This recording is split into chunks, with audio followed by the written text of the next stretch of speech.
Hey travelers, Mag, I, and me mom here on day 26 of our trip across the U.S. Yesterday actually went pretty darn well.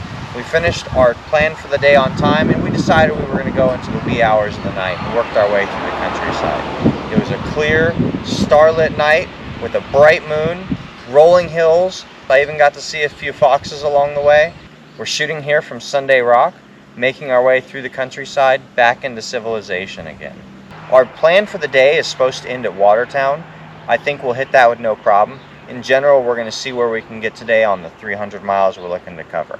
Not too sure what's ahead, but I know it's going to be good whatever it is. So come on, let's go check it out.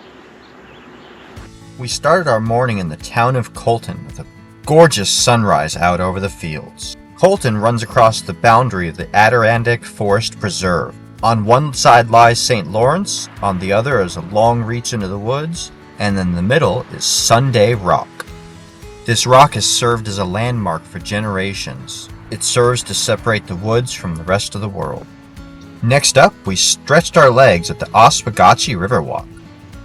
This little bridge is set up only for pedestrians and has great places to sit and enjoy the view off the side of the bridge railings. Whenever I see a bridge, I've got to see the other side. Only after that do I circle back so I can sit and relax and enjoy views like this. Me mom seemed to have the same idea, picking a spot on the bench and sitting down to enjoy the view. The easy relaxation came to an end after that. We took a hike out into Chippewa Bay Preserve in pursuit of a few page targets. Me mom and Aichan were racing each other on the trail just to see who could get back first. 4 legs are twice as good as 2. After the hike, we were able to reward ourselves with a view out over the Chippewa Bay area. The cool breeze blowing in off the water was very welcome after our time out on the trail. At least, Aichan certainly thought so. As soon as we got here, she plopped down a great spot to sit and enjoy the view. And then she quickly fell asleep.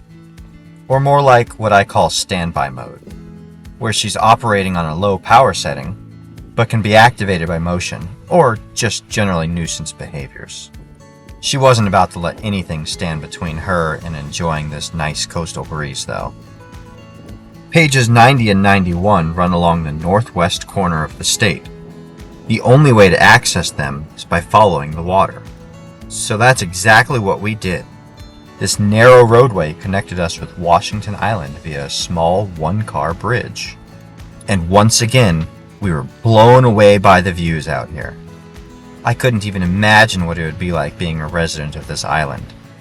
Maybe they spend a lot of time swimming around with their kids in the water, like this lovely family we came across. But I'd be much more willing to bet that they have a very restrictive homeowners association that makes everything difficult.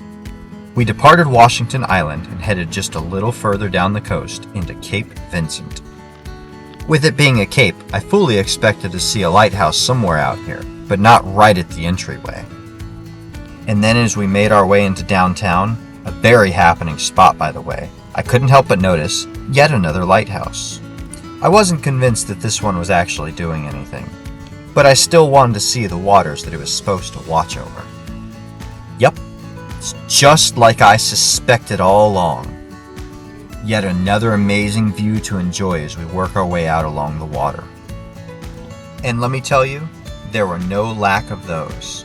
All we had to do was drive just a little ways down the street, and there was still yet another view to enjoy, at a whole new angle.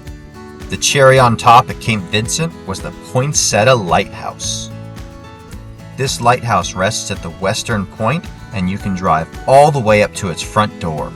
We definitely felt encouraged to walk around and tour the grounds, and just be able to appreciate being at the footstep of the lighthouse.